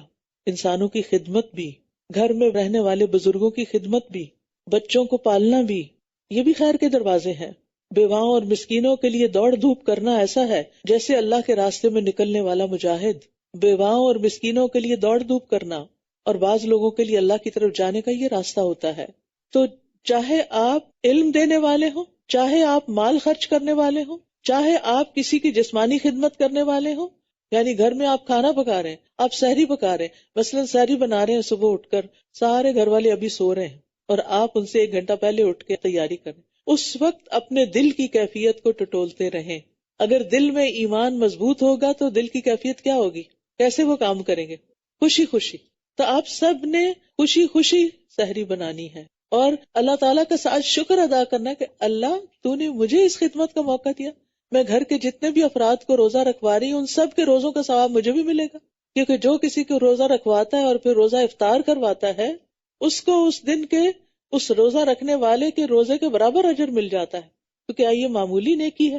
تو یہ ہے ایمان اور احتساب کے ساتھ، یعنی کوئی بھی کام. پھر اسی طرح کوئی بھی اور عمل جو آپ دن میں کرتے ہیں، مثلاً جاب کرنا آپ کی مجبوری ہے، آپ کو جاب پہ جانا ہے. اب آپ سوچتے ہیں کہ کتنے لوگ ہیں روزہ رکھ کے گھر میں سو رہے ہیں، آرام کر رہے ہیں، اور مجھے صبح صبح جاب پہ نکلنا پڑ رہا ہے، میری تو رات کی نیند بھی پوری نہیں ہوئی.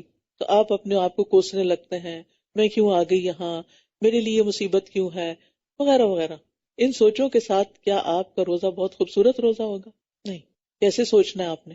اپنے اندر کو ٹٹول کے کیا سوچنا ہے؟ الحمدللہ اللہ نے مجھے اس قابل کیا، مجھے ایسا علم دیا، مجھے ایسی سکلز دی کہ جس کی وجہ سے میں اس کام کے قابل ہوئی، جس کی وجہ سے میں اپنی مرضی سے صدقات کر سکتی ہوں، اپنی مرضی سے اپنے اوپر اور اپنے گھر والوں پہ خرچ کر سکتی ہوں، جس کے ذریعے میں اپنے رشتہ داروں کی مدد کر سکتی ہوں، جس کے لیے میں اپنی مرضی سے دین کے راستے میں بے پناہ خرچ کر سکتی ہوں۔ اگر میرے پاس یہ اسکل نہ ہوتی، یہ جاب نہ ہوتی، یہ مال نہ ہوتا تو پھر میں کیا کرتی؟ پھر تو میں صدقہ کرنے کے لیے بھی کسی اور کی محتاج ہوتی، کہ کوئی مجھے دیتا تو پھر میں آگے دے سکتی۔ تو اللہ نے مجھے چنا ہے، ایکسٹرا ایفرٹ ایکسٹرا ریوارڈ۔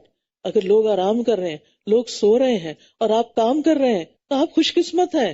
وہ خوش قسمت نہیں، آپ خوش قسمت ہیں کہ جن کو اللہ نے اتنی ہمت دی، اتنی طاقت دی اور اتنا شوق دیا کہ آپ اس کام کو کر سکیں۔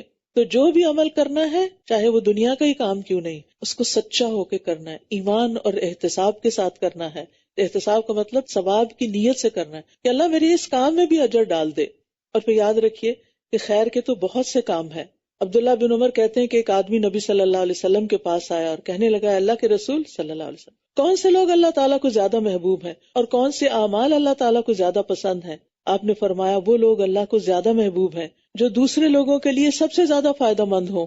اب رمضان میں وہ لوگ اللہ کو زیادہ محبوب ہیں جو دوسرے لوگوں کے لیے زیادہ فائدے کے ہوں۔ رمضان صرف آرام کرنے کے لیے نہیں آیا، کیونکہ روزے کی حالت میں نیند بڑی اچھی آتی ہے، اسٹمک کو ڈائجیشن نہیں کرنی پڑ رہی ہوتی نا، تو آپ کی انرجی اس میں نہیں لگ رہی ہوتی، تو آپ کو سکون کی نیند آتی، گہری نیند آتی، اور سونے کو دل بھی بہت چاہتا ہے۔ لیکن پھر آپ اپنی نیند کی قربانی کرتے ہیں اور آپ اٹھ جاتے ہیں، جو بھی کام آپ کا ہے، جو بھی خیر آپ نے کرنی ہے۔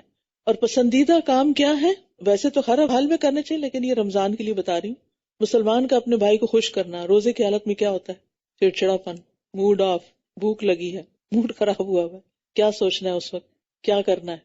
ایک دم اپنے آپ کو تبدیل کر، نہیں، اس وقت میرا کسی کو خوش کر دے، اسمائل سے ہی خوش کر دینا، یہ کیا ہے؟ میرے لیے اجر کا باعث ہے۔ اس سے کسی تکلیف کو دور کر دینا۔ سر میں تو روزے کی وجہ سے آپ کی بھی درد ہو رہی ہے، لیکن آپ کے ہسبینڈ نے کہا میرے سر میں درد ہو رہی ہے، آپ اپنی درد بھول کر کیا کرتے ہیں؟ ان کے سر کو دبا دیتے، اور یہ نہیں کہتے اچھا میرے سر میں بھی درد ہو رہی میں کیا کروں، ایسے نہیں کہنا، اچھا کوئی بات نہیں، آپ کو کیا چاہیے؟ اور پھر قرضہ ادا کر دینا۔ آپ کے ارد گرد کئی ایسے اسٹوڈنٹس ہوں گے، کئی ایسے لوگ ہوں گے کہ جو قرضوں کے بوجھ تلے دبے ہوں گے، بیک ہوم آپ کے رشتہ داروں میں سے، اور اسے کھانا کھلانا۔ رمضان ایک اچھا موقع ہے، لیکن اس کا یہ مطلب نہیں کہ ہم ہر روز افطار کے وقت ایک بہت بڑا ڈنر تیار کریں، کیونکہ اس کی وجہ سے پھر تھکاوٹ زیادہ ہوگی، تراویح میں آپ کا خشوع چلا جائے گا۔ جو کام اعتدال کے ساتھ ہو اور اس میں آپ کی عبادت متاثر نہ ہو، بس اتنا کریں، کیونکہ ہر ایک کی ہمت فرق ہے۔ میں سب کو کوئی ایک ٹپ نہیں بتا سکتی کہ سب یہی کام شروع کر دیں۔ آپ اگر پکا کے نہیں دے سکتے تو آپ کیا کر سکتے ہیں؟ راشن دے سکتے ہیں، ٹھیک ہے؟ اگر آپ بہت کچھ نہیں دے سکتے، تھوڑا بہت آپ کنٹریبیوٹ کر سکتے، لیکن رمضان میں ٹو ڈو لسٹ میں کھانا کھلانا لازم کر لیں۔ پھر آپ دیکھیے نبی صلی اللہ علیہ وسلم نے فرمایا، مجھے اپنے کسی بھائی کی ضرورت پوری کرنے کے لیے اس کے ساتھ چلنا اس مسجد نبوی میں 1 ماہ کے اعتکاف سے زیادہ محبوب ہے۔ آپ کا دل تھا اعتکاف کرنے کو، لیکن گھر میں ہو گئے بچے بیمار، یا شوہر بیمار ہو گئے، یا کوئی بزرگ والدین گھر میں رہتے ہیں وہ بیمار ہو گئے، اب ان کو لک آفٹر کرنا ہے، اور آپ پاؤں پٹک رہے ہیں، میں نے سوچا تھا اعتکاف کروں گی، کوئی 10 دن تو دل کھول کے عبادت کروں گی، لیکن یہ کیا مصیبت آ گئی۔ نہیں، اعتکاف کا اجر تو نیت کی وجہ سے مل جائے گا آپ کو، اور خدمت کا الگ اجر مل جائے گا، اور اس تکلیف اٹھانے کا، اور پھر روزے کا، اور وہ باقی عبادات کا ساتھ ساتھ۔ پھر آپ نے فرمایا، جس نے اپنے غضب کو روک لیا، روزے کی حالت میں کیا ہوتا ہے؟ غصہ آتا ہے، جس نے اپنا غصہ روک لیا اللہ تعالیٰ اس کی خامیوں پر پردہ ڈالے گا۔ جو آدمی اپنے غصے کو نافذ کرنے کی طاقت کے باوجود پی گیا، اللہ تعالیٰ روز قیامت اس کے دل کو امیدوں سے بھر دے گا۔ جو اپنے بھائی کے ساتھ اس کی ضرورت پوری کرنے کے لیے چلا، اللہ تعالیٰ اس کو اس دن ثابت قدم رکھے گا جس دن قدم ڈگمگا جائیں گے۔ مثلاً آپ کی دوست بیمار ہو گئی، اس کو ہاسپٹل جانا ہے، آپ اس کو لے کے جا رہے ہیں، اب آپ سوچتے ہیں کہ کتنے گھنٹے ہاسپٹل میں لگ جائیں گے، میں نے تو سوچا تھا کہ رمضان میں دورہ قرآن پورا اٹینڈ کروں گی، آج کا تو میرا سپارہ ہی چلا گیا، اور آپ جا بھی رہے ہیں اور دل میں غصہ کھا رہے ہیں کہ میں ہی رہ گئی تھی اس کام کے لیے۔ جی، اللہ نے آپ کو چنا، آپ رہ نہیں گئی تھی، آپ اللہ کی نظر میں تھی، اللہ نے آپ کے حصے میں یہ کام ڈالا ہے۔ یہ باتیں میں اس لیے کر رہی ہوں کیونکہ ہم رمضان میں صرف عبادت پہ فوکس ہو جاتے ہیں۔ ضرور کریں عبادت، جن کو اللہ موقع دے، فرسٹ پرائرٹی ہماری عبادت ہی ہونی چاہیے۔ صوم اینڈ قیام، 2 کام اہم ترین ہیں، یعنی دن کو روزہ، من صام رمضان ایمانا و احتسابا، اور رات کو قیام، من قام رمضان ایمانا و احتسابا۔ یہ 2 کام لازم ہیں، لیکن اگر کسی بھی وجہ سے ان 2 کاموں میں آپ بیمار ہو گئے مثلا، آپ نے پوری تیاری کر لی روزے رکھنے کی، لیکن اچانک کوئی ایسی بیماری آ گئی کہ ڈاکٹر نے منع کر دیا کہ روزہ نہیں رکھ سکتے آپ کی جان کو خطرہ ہے، اللہ نہ کرے کسی کے ساتھ ایسا، لیکن آپ دیکھیے کہ اسپتال بھرے ہوئے ہیں، رمضان میں بھی بھرے ہوئے ہوتے ہیں، تو کچھ لوگ ایسی بیماری میں آ جاتے ہیں کہ جو روزے نہیں رکھ سکتے. اگر روزہ رکھنے کا موقع چلا گیا کوئی بات نہیں، آپ کی نیت دیکھی جائے گی، آپ کا دل دیکھا جائے گا، آپ کا ایمان دیکھا جائے گا، آپ کا شوق دیکھا جائے گا کہ آپ نے کیا سوچا تھا، اور اس کے مطابق آپ کو اجر ملے گا. وہ بیماری بھی گناہوں کو دھونے کا ذریعہ بن جائے گی، اور پھر وہ جو کام آپ نے نیکی کا کرنا تھا اس کا اجر بھی آپ کو نیت کی وجہ سے مل جائے گا. اچھا، اس کا یہ مطلب نہیں کہ ہم عبادت سے بچنے کے لیے کوئی ایکسکیوز ڈھونڈ لیں، اچھا کسی کو کوئی ہیلپ چاہیے تو مجھے بتا دے، چلو تراویح پڑھنے کی بجائے میں کہیں اور جا کے تھوڑی گپ شپ بھی لگا لوں گی، تراویح میں تو پھر چپ کر کے سننا پڑتا ہے. نہیں، یہ بھی اللہ جانتا ہے نا، پھر وہ نیتوں کا حال اللہ جانتا ہے، دل کے اندر کیا اللہ جانتا ہے. یعنی کسی نے کوئی کام کہہ دیا، کام پڑ گیا، تراویح لیٹ ہو گئی، آپ کو تہجد کے وقت اپنی پوری کرنی پڑی، لیکن آپ کے دل میں ایک تکلیف ہوئی، اوہ میری تراویح رہ گئی، لیکن چلو یہ اللہ نے مجھے اس کام کے لیے چنا، میں یہ بھی کر لیتی ہوں، تو دگنا اجر ہو گیا. پھر اسی طرح چھوٹے چھوٹے کام، مثلاً آپ یہاں پر آتے ہیں دورہ قرآن کے وقت، آپ کرسیاں لگانی، آپ کہاں روزہ رکھ کے ہم کرسیاں لگائیں، آپ اتنی مشکل؟ جی ہاں مشکل تو ہے، لیکن یہ بھی ایک بہت بڑی نیکی ہے. آپ کی لگائی ہوئی کرسی پر جو بیٹھ کے جتنی دیر قرآن سنے گا انشاءاللہ اس کا سارا اجر آپ کو بھی ملے گا، کیونکہ آپ نے اس کو ایک فیسلٹی فراہم کی. تو نیکی کے کام کرنا سچے لوگوں کی علامت ہوتی ہے، کیونکہ اللہ سبحانہ وتعالیٰ سورۃ البقرہ میں فرماتے ہیں نیکی یہ نہیں کہ تم اپنے منہ مشرق اور مغرب کی طرف پھیر لو، یعنی صرف عبادت کرنا ہی نیکی نہیں، لیکن اصل نیکی اس کی ہے جو اللہ اور یوم آخرت اور فرشتوں اور کتاب اور نبیوں پر ایمان لائے. آگے نا پہلی شرط ایمان کی، اور مال دے اس کی محبت کے باوجود رشتہ داروں، یتیموں، مسکینوں، مسافروں، مانگنے والوں کو اور گردنیں چھڑانے میں، یہ صدقہ خیرات بھی کرنا ہے. اور نماز قائم کرے اور زکوٰۃ دے. رمضان میں اول وقت نمازیں پڑھنے کی عادت ڈالنی ہے، فرض کے علاوہ سنتیں اور نفل بھی پڑھنے ہیں، اور زکوٰۃ کے علاوہ صدقات بھی کرنے ہیں. اور جو اپنا عہد پورا کرنے والے ہیں جب وہ عہد کریں، اور خصوصاً جو تنگ دستی اور تکلیف میں اور لڑائی کے وقت صبر کرنے والے ہیں، یعنی روزہ رکھ کے بھی تکلیف اٹھا رہے ہیں، نماز پڑھ رہے ہیں، قیام کھڑا ہو کر کرنا مشکل ہو رہا ہے پھر بھی کوشش کر کے کر رہے ہیں، سجدے میں جانا مشکل ہو رہا ہے پھر بھی آپ لمبے سجدے کر رہے ہیں. فرمایا اولئک الذین صدقوا واولئک ھم المتقون، یہی لوگ ہیں جنہوں نے سچ کہا، یہی سچے ایمان والے ہیں، اور یہی اصل میں متقی ہیں، یہی تقوی والے ہیں. تو ایمان جو ہے یہ دراصل تصدیق کا نام ہے کہ جس چیز کو آپ مانتے ہیں پھر وہ کر کے بھی دکھائیں.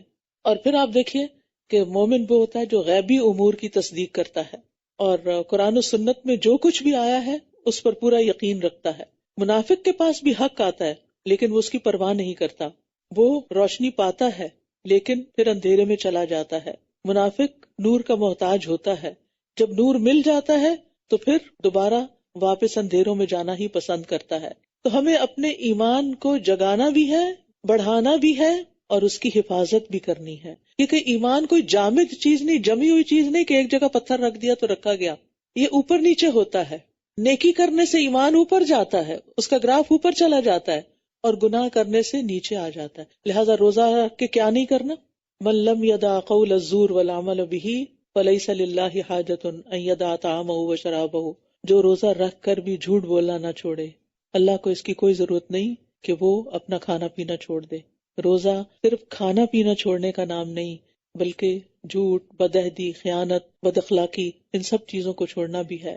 تو جتنا زیادہ انسان ان چیزوں میں پڑ جاتا ہے اور جتنا زیادہ انسان دنیا میں کھو جاتا ہے اتنا ہی اس کا نور بجھتا چلا جاتا ہے. کیونکہ ہم سب کی ایک مجبوری ہے، ہم رہتے دنیا میں ہیں، ہم سارا دن مسجد میں نہیں رہ سکتے، ہم سارا دن علم کی مجالس میں نہیں رہ سکتے، لیکن جب ہم گھر میں ہوتے ہیں، جب ہم ضروری شاپنگ کے لیے بھی جاتے ہیں، جب ہم اپنی جاب پلیس پر ہوتے ہیں تو پھر کیا ہوتا ہے؟ ہم دنیا میں ہوتے ہیں، اور جتنا جتنا دنیا میں زیادہ انوالو ہوتے ہیں اتنا اتنا وہ نور کم ہونا شروع ہو جاتا ہے، پھر دوبارہ اس کو بڑھانے کی ضرورت ہوتی ہے. لہٰذا اس بیٹری کو ریچارج کریں.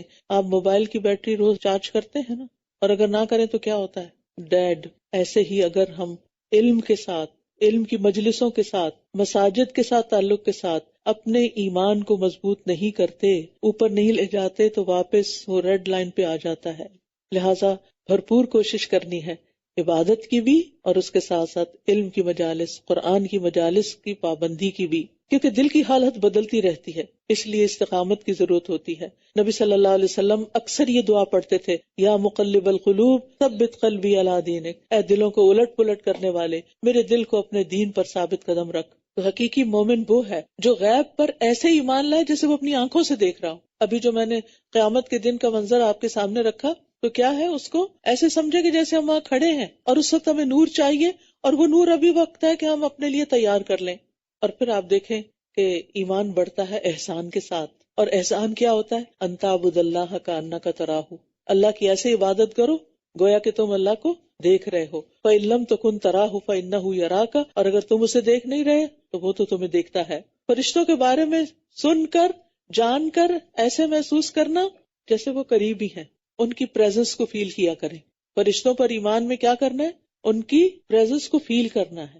میں جب جمعے کے دن نماز پڑھتی ہوں نا تو یقین مانے کہ بیچ میں کچھ لمحے ایسے آتے ہیں نماز کے دوران، جیسے رکوع اور سجدے میں یوں لگتا ہے جیسے واقعی فرشتے نازل ہو رہے ہیں۔ اتنی سیرینٹی، اتنا پیس، اتنا سکون جو پورے ہفتے میں کسی اور جگہ محسوس نہیں کرتی، وہ اس وقت انشاءاللہ رمضان میں آپ تراویح پڑھنے جائیں گے نا تو آپ محسوس کریں گے، دورہ قرآن اٹینڈ کریں گے، آپ محسوس کریں گے کہ آپ فرشتوں کی پریزنس میں۔ اور ویسے بھی آپ دیکھیں کہ ہر وقت تو دائیں اور بائیں ہمارے ہیں نا، تو کوئی بات کرنے لگے تو یہ نہ سوچے کون دیکھ رہا ہے، کون سن رہا ہے، اوہ میرے تو رائٹ سائڈ پہ بھی بیٹھا ہوا اور لیفٹ پہ بھی، وہ سن رہے ہیں، وہ دیکھ رہے ہیں، وہ ہمارے حق میں کیا گواہی دیں گے۔ جب کوئی نہیں ہوتا فرشتے ہمارے ساتھ ہوتے ہیں، جب کوئی نہیں ہوتا اللہ ہمیں دیکھ رہا ہوتا ہے۔ یہ ایمان ہے، یعنی اگر آپ محسوس کرتے ہیں تو یہ ایمان کی علامت ہے، یہ انڈیکیٹر ہے اس بات کا کہ آپ واقعی فرشتوں پر ایمان رکھتے ہیں۔ ورنہ کیا ایک غیبی سی خبر، ہاں وہ فرشتے ہیں، پتہ نہیں کہاں اڑ پھر رہے ہیں۔ فرشتے تو علم کی مجالس پر بھی آتے ہیں اور وہ سنتے ہیں اور وہ جا کے گواہی دیتے ہیں۔ یعنی آپ ایسے اس طرح ان چیزوں کو محسوس کریں، قرآن دیکھیں تو آپ کا دل محبت سے بھر جائے، آپ اسے سینے سے لگایا کریں، آپ اس کو پڑھا کریں، آپ کہیں یہ میرے رب کا کلام، یہ میرے رب کی بات۔ آپ اس کو کسی انسان کی بات سمجھ کے نہیں پڑھا کریں، اس کو محسوس کیا کریں۔ قرآن سے محبت ایمان کی علامت ہے۔ نماز ہمارے لیے راحت کا سامان۔ نبی صلی اللہ علیہ وسلم حضرت بلال کو فرمایا کرتے تھے، اقم الصلاۃ یا بلال ارحنا بہا، بلال نماز قائم کرو، یعنی اذان دو، نماز کے لیے بلاؤ اور اس کے ذریعے ہمیں راحت پہنچاؤ۔ ہمارے دلوں کو ٹھنڈا ہو جانا چاہیے اس دین کے ساتھ، اس ایمان کے ساتھ۔ پھر آخرت پر ایمان کو کیسے محسوس کریں؟ کہ اس کے لیے ہر دم تیاری کریں، ہر کام وہاں کے لیے، ہر چیز وہاں کے لیے۔ آپ دیکھیے کہ مثلاً روزے کا اجر ہم کیا چاہتے ہیں؟ رمضان کے بعد جب عید آتی ہے نا، لوگ کیا باتیں کر رہے ہوتے ہیں، سارا مہینہ میں نے فلاں چیز نہیں کھائی، دیکھو اسکیل وہیں کا وہیں ہے۔ کیا آپ نے اسی لیے روزے رکھے تھے؟ اسکیل کی تو بات ہی نہیں کرنی، اور روزہ رکھ کے یہ دیکھنا ہی نہیں کہ وزن گھٹا ہے یا بڑھا ہے، کیونکہ ہم اس لیے تو روزے نہیں رکھ رہے، ہم روزے رکھ رہے ہیں اجر کی نیت سے۔ لہٰذا اپنی نیتوں اور نیتوں کے ساتھ اپنی گفتگو کو بھی ٹھیک کرنا ہے۔ اللہ تعالیٰ قیامت کے دن ہر ایک کو اس کا حق پورا پورا دے دے گا۔ پھر اسی طرح سارے انبیاء پر ہمارا ایمان کبھی ہونا چاہیے، کیونکہ حضرت ابراہیم علیہ السلام وہ تھے، موسیٰ علیہ السلام تھے، عیسیٰ علیہ السلام تھے، اور وہ انہوں نے اللہ کا پیغام پہنچایا۔ یعنی جب آپ قرآن میں انبیاء کے قصے پڑھیں تو کیسے پڑھنے چاہیے؟ صرف ہسٹری سمجھ کے نہیں پڑھنے چاہیے، صرف کہانیاں سمجھ کے نہیں پڑھنے چاہیے، بلکہ ان اللہ کے بندوں کی جو ایفرٹ تھی، ان کی جو قربانیاں تھی، ان کو محسوس کر کے پڑھیں۔ اسی طرح جنوں کے بارے میں پڑھیں تو یقین رکھیں کہ جن ایگزسٹ کرتے ہیں، وہ ہوتے ہیں، کیونکہ بعض لوگ جب بہت سائنس پڑھ جاتے ہیں تو وہ کیا کرتے ہیں؟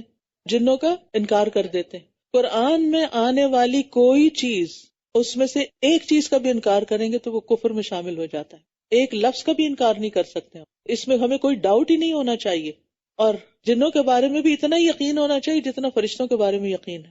اور پھر قرآن اس لیے پڑھیں تاکہ ہمارے ایمان میں اضافہ ہو، کیونکہ قرآن مجید میں ہی آتا ہے کہ جب ان پر اللہ کی آیات پڑھی جاتی ہیں تو زادتہم ایمانا، ان کا ایمان زیادہ ہو جاتا ہے۔ تو انشاءاللہ اس رمضان میں اللہ کے فضل سے دورہ قرآن شروع کر رہے ہیں، اور اس میں بھی نیت یہی ہونی چاہیے کہ اللہ سبحانہ وتعالیٰ میرے علم کا نور بڑھا دے، اور پھر میرے ایمان میں اضافہ کر دے، اور میری قرآن کی سمجھ میں اضافہ کر دے، اور اس کی برکت سے میرے نیک اعمال میں اضافہ کر دے، کیونکہ جتنی جتنی روشنی اور ایمان زیادہ ہوگا عمل کی قوت بڑھے گی، کیونکہ ایمان بڑھتا ہے عمل کے ساتھ اور گھٹتا ہے گناہوں کے ساتھ۔ پھر اسی طرح کرنے کے کاموں میں سب سے پہلا کام تو ہم نے دل کی اصلاح، کیونکہ قیامت کے دن نہ مال کام آئے گا نہ بیٹے، یوم لا ینفع مال ولا بنون الا من اتى اللہ بقلب سلیم. جس دن نہ مال کام آئے گا نہ بیٹے کام آئیں گے، مگر جو اللہ کے پاس سلامت دل لے کر آیا. تو اپنے دل کو ایمان کی غذا دینی ہے اور اپنے دل کو قلب مطمئنہ بنانا ہے، اور پھر اس کے اندر اس نور کی دعا کرنی ہے، اللہم اجعل فی قلبی نورا، کہ اللہ میرے دل کو نور سے بھر دے، میرے دل میں نور پیدا کر دے. کیونکہ جب نور آتا ہے، جب روشنی آتی ہے تو حقائق واضح نظر آنے لگتے ہیں، کرنے کے کام کیا ہیں وہ سمجھ آنے لگتے ہیں، چھوڑنے کی چیزیں کیا ہیں سمجھ آنے لگتی ہیں. بعض اوقات شیطان ہمیں دھوکے میں مبتلا رکھتا ہے، کچھ چیزوں کے بارے میں ہمیں کنفیوز رکھتا ہے اور ہمارے عقائد میں بگاڑ پیدا کرتا ہے. لہٰذا شیطان کے دھوکے سے بھی بچنا ہے، شیطان کی چالوں سے بھی بچنا ہے، کیونکہ بعض اوقات شیطان برائی کو ہمارے لیے خوشنما بناتا ہے اور بعض اوقات اعلیٰ درجے کے کام کو پیچھے کر کے کم درجے کے کام کو سامنے لے آتا ہے. لہٰذا شیطان کی چالوں سے بھی بچ کر رہنا ہے. پھر اسی طرح بعض لوگوں کے دل میں شیطان یہ کہتا ہے کہ تم ہو تو جہنمی، تو کر لو دنیا میں مزے، آگے تو تمہارے لیے جہنمی ہے. اس طرح کے خیالات سے بھی بچنا ہے، یہ بھی اس کی چالوں میں سے ایک چال ہے. حدیث کا دوسرا حصہ احتساب. احتساب کا معنی ہے کہ آپ اللہ کی ملاقات کے بارے میں سوچیں، اللہ کے دیدار کے بارے میں سوچیں، اور یہ جانیں کہ اس دن نیک اعمال ہی انسان کا سایہ ہوں گے حشر کے میدان میں جب اللہ سے ملاقات ہوگی، اور اس دن نجات اسی کے لیے جس کے پاس کچھ اچھے اعمال ہوں گے اور اس کی وجہ سے اللہ تعالیٰ اس پر فضل فرمائے گا. تو روزے کا اجر جو ہے وہ اللہ کی ذمہ ہے. اللہ تعالیٰ فرماتے ہیں کہ الصوم لی وانا اجزی بہ، ابن آدم کا ہر نیک عمل خود اسی کے لیے ہے مگر روزہ خاص میرے لیے، میں ہی اس کا بدلہ دوں گا. لہٰذا جو بدلہ اللہ تعالیٰ دیں گے اس سے بڑھ کر کون اچھا بدلہ دے سکتا ہے. قیامت کے دن روزہ سفارش کرے گا، لہٰذا خوشی سے روزہ رکھنا ہے کہ وہ ہمارے لیے قیامت کے دن نجات کا باعث بنے. پھر اسی طرح آپ دیکھیے، جو مال خرچ کرنا ہے ہم نے اللہ کے راستے میں، تو اس کو دنیا کے بینک میں رکھنے کی بجائے، دنیا کے خزانوں میں رکھنے کی بجائے آسمان کے خزانوں میں رکھیں. یعنی اپنی ضروریات سے زائد جو ہے اللہ کے راستے میں جب آپ دیں تو آپ کیا سمجھ کے دیں کہ یہ میں آسمان میں جمع کریں. دیکھیں آپ سنبھال کے رکھتے ہیں نا مال کو، ہر شخص کو مال سے پیار، اپنا بیگ سنبھال کے رکھتے ہیں، اپنا لاکر، اپنی کی، اپنی جہاں کہیں بھی آپ نے اپنی ویلیوبلز رکھی ہوتی ہیں، اپنا گولڈ وغیرہ سب کچھ. لیکن ہم زیادہ سے زیادہ حفاظت کرتے ہیں کس کی؟ جو ہم نے دنیا میں رکھا ہوا ہے، اور اس کی فکر نہیں کرتے کہ اس سے بھی محفوظ جگہ ہے. جب آپ کے دل میں خیال آئے نا کہ یہ یہاں سے کوئی اٹھا نہ لے یا کہیں گم نہ جائے، تو سوچیں اس سے زیادہ محفوظ جگہ کون سی ہو سکتی؟ وہ آسمان میں ہے، وہ اوپر ہے. لہٰذا اس مہینے میں سارے سال کی نسبت دل کھول کر اللہ کے راستے میں خرچ کریں، اور خاص طور پر دین کی ترقی کے لیے. مثال کے طور پر آپ سوچتے ہوں گے کہ چلو میں گھر میں ہی سن لیتی ہوں، مسجد کون جائے، روز یہاں الہدا کون آئے کہ آ کے دورہ قرآن سنے، گھر میں ہی سن لیتی ہوں تاکہ گاڑی کا پیٹرول بچ. کوئی بات نہیں، کہیں اور جانا ہے تو وہاں نہ جائیں، وہاں سے بچا لیں. لیکن دین کی مجلس میں آنے کے لیے اگر آپ کا پیٹرول بھی لگتا ہے، اور جتنا بھی لگتا ہے مجھے پتا بہت مہنگا ہو گیا، لیکن وہ سب کچھ کس میں جائے گا؟ وہ آسمان کے خزانے میں جمع ہوگا. وہ اللہ کے راستے میں آپ اپنی گاڑی دوڑا رہے ہیں، ایک ایک قدم پر آپ کے لیے اجر ہے. لہٰذا اس میں آپ پریشان نہ ہوں. اور جب بندہ اللہ کے ساتھ سچا ہو جاتا ہے تو اللہ اس کے ساتھ وہ معاملہ کرتا ہے جو کسی اور کے ساتھ نہیں کرتا. اس کو وہاں سے رزق دیتا ہے کہ جہاں سے وہ سوچ بھی نہیں سکتا. کیونکہ ہم سب کو معلوم ہے جب ہم گھر میں سننے لگتے ہیں تو پھر کیا ہوتا ہے، تھک جاتے ہیں. تھکے تو ٹیک لگا لیں، ٹیک لگا لی تو تھوڑی سی نیند آ گئی تو وہ ٹریک ہی کھو گیا، پتہ نہیں کہاں سے کہاں پہنچ گئے. یہ تو پتہ نہیں کیا بات کر رہی، چلو چائے بنا لیتے ہیں، ابھی تو رمضان نہیں شروع ہوا. کچن میں آدھی آواز آئی آدھی نہیں آئی، یہ تو علم حاصل کرنا نہیں ہوتا. لہٰذا بہتر یہ ہے کہ جہاں موقع نہیں وہاں آپ 2-4 بہنوں کو ساتھ گھر میں بلا لیں اور ایک مجلس جمائیں، اور جہاں موقع ہے وہاں آپ پہنچ کر مجالس کا فیض اٹھائیں. پھر اسی طرح صدقہ اس لیے بھی کرنا ہے کہ قیامت کے دن کئی گنا زیادہ بڑھا کے مجھے ملے گا، اس کا پروفٹ کئی گنا زیادہ ہے. من ذا الذی یقرض اللہ قرضا حسنا فیضاعفہ لہ وَلَهُ أَجْرٌ کریم، کون ہے جو اللہ کو قرض حسنہ دے پھر وہ اس کے لیے دگنا کر دے اور اس کے لیے عزت والا اجر ہے. اور پھر احتساب کا مطلب کیا؟ ہر نئی کام اس لیے کرنا ہے کہ مجھے اس کا اجر آخرت میں ملے اور میں اس کے بدلے میں اللہ کا چہرہ چاہتی ہوں. اللہم اجعل عملی کلہ صالحا واجعلہ لوجہک خالصا ولا تجعل لأحد فیہ شیئا. اللہ صرف آپ کے لیے، صرف آپ، اونلی فار یو. جب بھی کوئی کام کرے، چاہے گھر کا کرے، چاہے آپ دین سیکھنے کے لیے نکلے، تو بس اپنے آپ کو یہ ریمائنڈر دیتے رہے، یا رب only for you, only yours, یہ سب کچھ آپ کے لیے ہے. اور یہ سچے دل سے کہیں، کیونکہ ایمان سچائی کا محتاج ہے. اور سچائی یہ ہے کہ ہم اپنے ساتھ بھی سچے ہوں، ہم اللہ کے ساتھ بھی سچے ہوں کہ جو کہہ رہے ہیں واقعی وی مین اٹ. اور ہم لوگوں کے ساتھ بھی سچے ہوں. اور اس میں آپ دیکھیے کہ بہت سے ایسے واقعات آتے ہیں جس سے پتہ چلتا ہے کہ لوگوں کے لیے دنیا میں ان کی سچائی کی وجہ سے اللہ نے ان کو خیر سے نوازا. وہ جو 3 لوگ تھے نا جو کسی غار میں پھنس گئے تھے، تو اس وقت انہوں نے جو اپنے نیک اعمال پیش کیے تھے ان میں سے ایک سچائی بھی تھی، کیونکہ یہ لوگ سچائی کے ساتھ وہ سب نیک عمل کر رہے تھے، اخلاص کے ساتھ کر رہے تھے. پھر اسی طرح اپنے قول میں سچا ہونا، اپنے فرائض کی ادائیگی میں سچا ہونا، اور اس سچائی سے انسان کے اندر ایمان بڑھتا ہے. اپنے ارادوں میں سچا ہونا. ارادوں میں سچا ہونا کیا ہے؟ جب ارادے میں انسان سچا ہوتا ہے نا تو اس کے اندر سستی نہیں آتی، پھر وہ ڈھیلا نہیں پڑتا، پھر وہ پیچھے نہیں رہتا، پھر وہ ہمت نہیں ہارتا. ورنہ اگر سستی آ جائے تو پھر کہتا اچھا پھر بعد میں کر لوں، انشاءاللہ اگلے سال کر لوں گی، پھر صحیح کبھی، ابھی مشکل ہے. نہیں، جب نیت کر لی تو بس اب کر کے دکھائیں.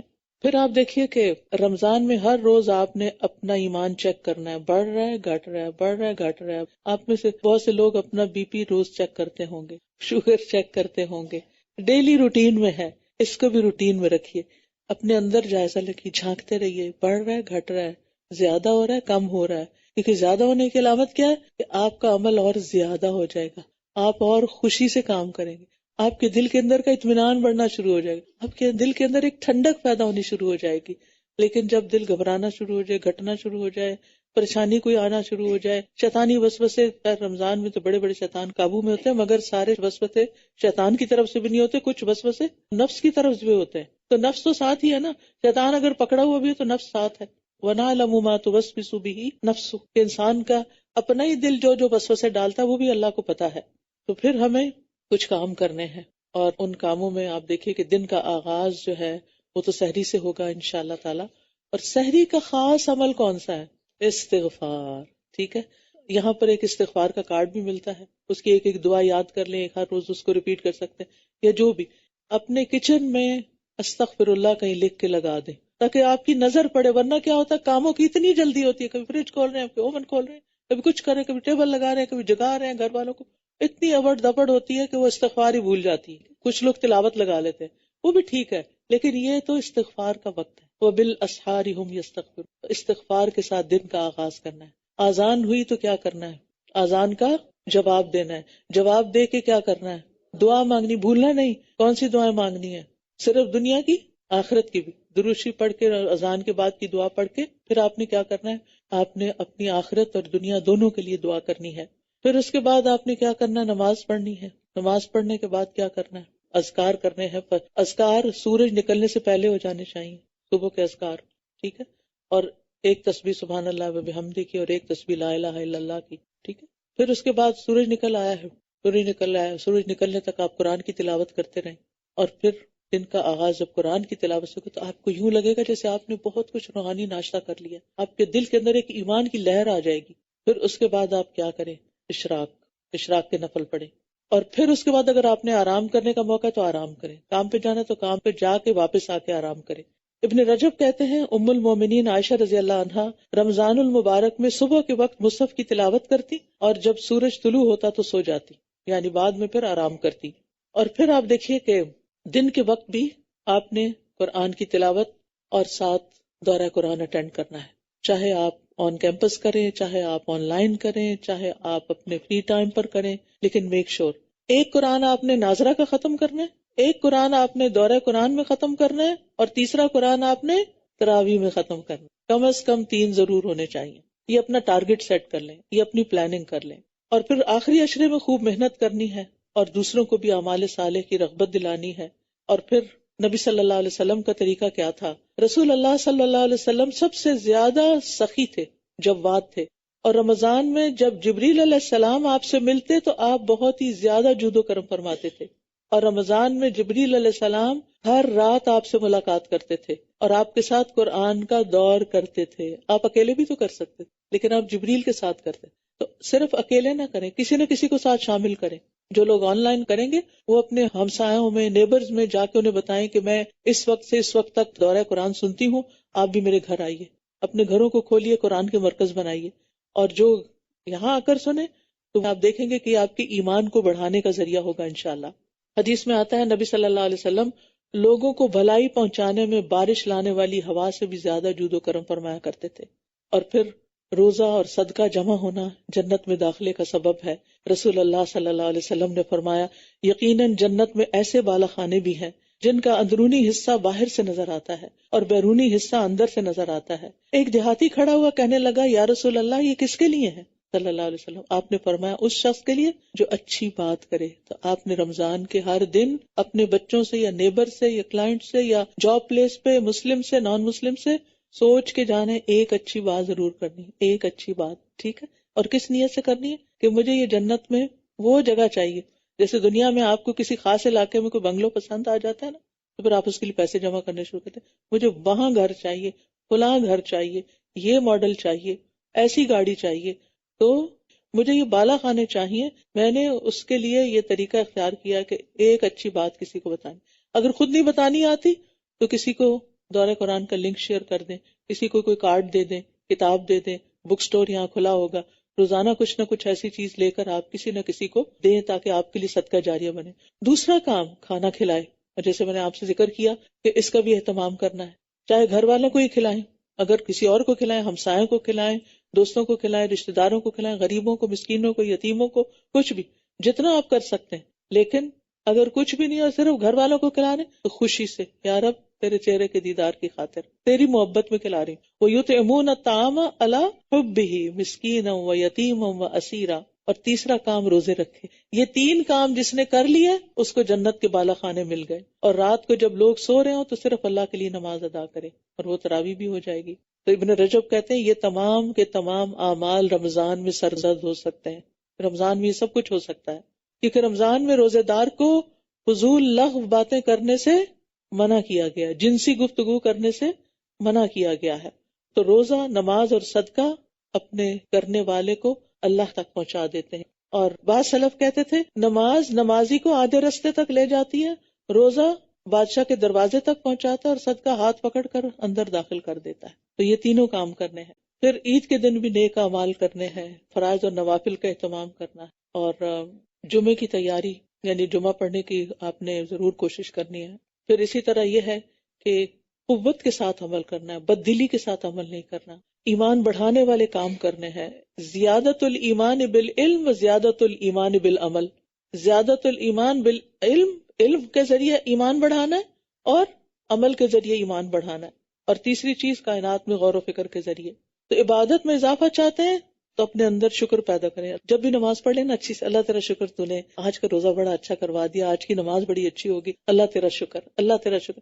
ہر نیک کام کر کے شکر ادا کرنا تاکہ مزید نیک کام کر سکیں، کیونکہ نیکیوں کی توفیق اللہ ہی دیتا ہے۔ اور ایک اور کام کرنا ہے، چھپے ہوئے نیک عمل کرنے ہیں جو کسی کو بھی نہ پتا ہو، کسی کو پتہ ہی نہ چلے، خاموشی سے، کیونکہ سلف صالحین جو تھے وہ اپنے اعمال کو مخفی رکھتے تھے۔ مثلاً اس کا طریقہ کیا ہے؟ کوئی آپ سے پوچھے اچھا اس رمضان میں آپ نے کتنا قرآن پڑھا ہے؟ آپ کہیں گے میں نے تو 3 پڑھ لیے ہیں، 5 پڑھ لیے ہیں وغیرہ۔ آپ نہیں بتانا چاہتے، اگر نہیں بتائیں اور آپ غلط بتائیں تو جھوٹ ہوگا، اور اگر بتائیں تو کیا بتائیں؟ انہوں نے کہا بس جو اللہ نے توفیق دی پڑھ لیا۔ ظاہر مت کریں کہ کتنا پڑھا، کتنا صدقہ کیا، کس کو دیا، کہاں دیا۔ یہ باکسز رکھے ہوئے چپکے سے مٹھی بند کر کے ڈال دیں، کسی کو نہیں پتا کیا دیا، اللہ کو صرف پتا ہے۔ تو خفیہ عمل، آپ کے اور اللہ کے بیچ میں کچھ سیکرٹس ہونے چاہیے، راز ہونے چاہیے، وہ صرف قیامت کے دن جا کے کھلے، یہاں کسی کو نہ پتا چلے۔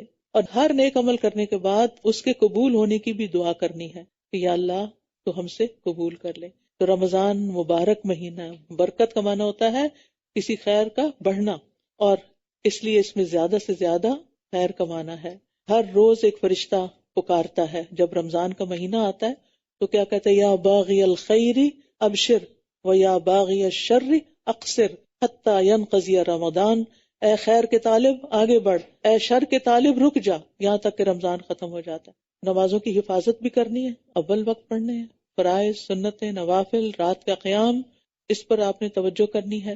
قرآن سے زیادہ سے زیادہ تعلق جوڑنا ہے۔ امام مالک جو تھے جب رمضان آتا تھا حدیث کی مجلس بند کر دیتے تھے اور صرف قرآن کے ساتھ لگ جاتے تھے، اور پھر قرآن کی تلاوت کا تو آپ کو معلوم ہی ہے، ان الذین یتلون کتاب اللہ وَأَقَامُوا الصَّلَاةَ وَأَنفَقُوا مِمَّا رَزَقْنَاهُمْ سِرًّا وَعَلَانِيَةً يَرْجُونَ تِجَارَةً لَن تَبُورَ۔ جو لوگ اللہ کی کتاب کی تلاوت کرتے ہیں اور انہوں نے نماز قائم کی اور جو ہم نے انہیں دیا ہے اس میں سے پوشیدہ اور ظاہر خرچ کیا، وہ ایسی تجارت کی امید رکھتے ہیں جو کبھی برباد ہی نہیں ہوگی، وہ ایسا بزنس ہے جو کبھی خسارے میں نہیں جائے گا۔ اور پھر آپ دیکھیے کہ نبی صلی اللہ علیہ وسلم نے فرمایا بے شک کوئی ایسی چیز نہیں جو زیادہ افضل ہو جس کے ذریعے تم اللہ کی طرف رجوع کر سکو سوائے اس کے جو اللہ کی طرف سے آئی ہے، یعنی قرآن. تو قرآن کو لازم پکڑنا ہے، یہ اللہ تعالیٰ کے قرب حاصل کرنے کا ذریعہ ہے. اور دوسرا قرب سجدے میں ہوتا ہے نا. سب سے زیادہ انسان کس میں ہوتا ہے قریب اللہ کے؟ سجدے کی حالت میں. لہٰذا سجدہ اور تھکاوٹ کے باوجود رات کا قیام اللہ تعالیٰ توفیق دے دیتا ہے. اور نبی صلی اللہ علیہ وسلم کا قیام کتنا ہوتا تھا؟ پاؤں پر، پنڈلیوں پر ورم آ جاتا تھا. تو جب آپ کی پنڈلیوں اور پاؤں پہ ورم آئے آپ خوش ہوا کریں، کہیں یہ تو نبی صلی اللہ علیہ وسلم کی سنت ہے، اللہ نے مجھے بھی چن لیا. کیونکہ بعض لوگوں کے زیادہ آ جاتا ہے، بعض لوگوں کا کم ہوتا ہے. اور ایک اور آخری چیز، خوب دعائیں کرنی ہے. اٹھتے بیٹھتے چلتے پھرتے جو چاہیے اللہ سے مانگتے جائیں، کیونکہ روزہ دار کی دعائیں قبول ہوتی ہیں. ابھی جو آپ نے آیت سنی تھی جس میں اللہ تعالیٰ فرماتے ہیں جب میرے بندے تجھ سے میرے بارے میں سوال کریں تو بے شک میں قریب ہوں، پکارنے والے کی دعا قبول کرتا ہوں جب وہ مجھے پکار. تو لازم ہے کہ وہ میری بات مانے اور مجھ پر ایمان لائیں تاکہ وہ ہدایت پا جائے. تو نبی صلی اللہ علیہ وسلم نے فرمایا 3 لوگوں کی دعا رد نہیں ہوتی، الصائم حتی یفطر، روزہ دار کی حتیٰ کہ افطار کر لے. تو رمضان کے ہر دن اور رات میں دعا قبول ہوتی ہے.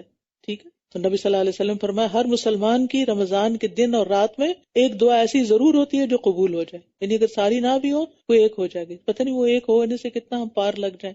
اور لیلۃ القدر میں خصوصی طور پر آخری عشرے میں اور پھر طاق راتوں میں اور لیلۃ القدر میں اللہم انک عفو تحب العفو فاعف عنا. اور ساتھ ساتھ صدقہ خیرات میں روزے افطار کرانا، دن میں بھی خرچ کرنا رات میں بھی کرنا ہے. کیونکہ قرآن مجید میں آتا ہے الذین ینفقون اموالهم باللیل والنہار، وہ لوگ جو اپنے مال دن کو بھی خرچ کرتے ہیں رات کو بھی کرتے ہیں.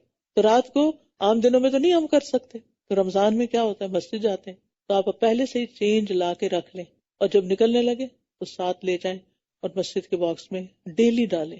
چاہے $1 ڈالیں، چاہے 50 سینٹ ڈالیں، لیکن ڈیلی کریں.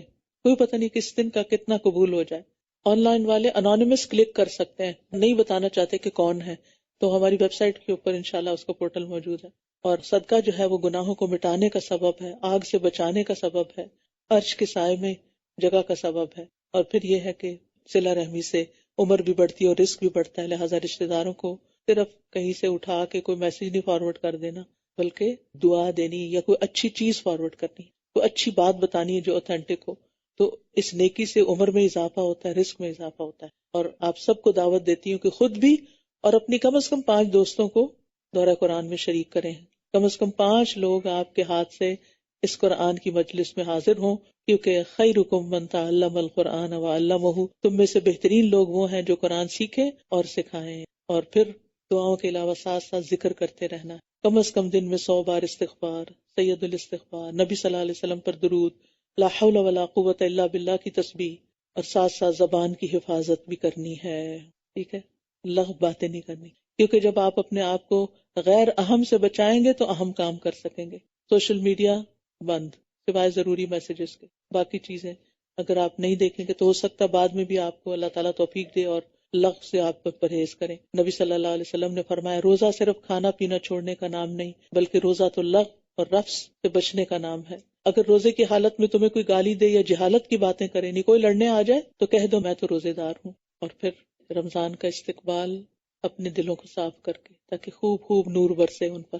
تو اللہ تعالیٰ سے دعا ہے کہ اللہ تعالیٰ ہمارے ایمان میں اضافہ کرے اور ہمارے نور میں اضافہ کرے، ہمارے علم میں اضافہ کرے، ہمارے عمل میں اضافہ کرے. اور رمضان اس طرح گزرے کہ ہمارے پچھلے سارے گناہ معاف ہو چکے، ہمارے گناہوں کے بوجھ ہٹ چکے ہوں. اللہ تعالیٰ اس کی برکت سے ہماری دنیا کے کاموں کو بھی بہترین کر دے، ہمیں صحت اور عافیت عطا فرمائے اور ہمیں نیکی کے مواقع سے بھرپور فائدہ اٹھانے کی توفیق دے. اللہ ہماری اولادوں ہماری نسلوں کا ایمان بھی مضبوط کر دے. اللہ انہیں ہمارے لیے صدقہ جاریہ بنا دے اور ہمیں اپنے والدین کے لیے صدقہ جاریہ بنا دے. اللہ ہماری نمازوں میں خشوع پیدا کر دے، ہمارے ہر نیک عمل میں اخلاص پیدا کر دے.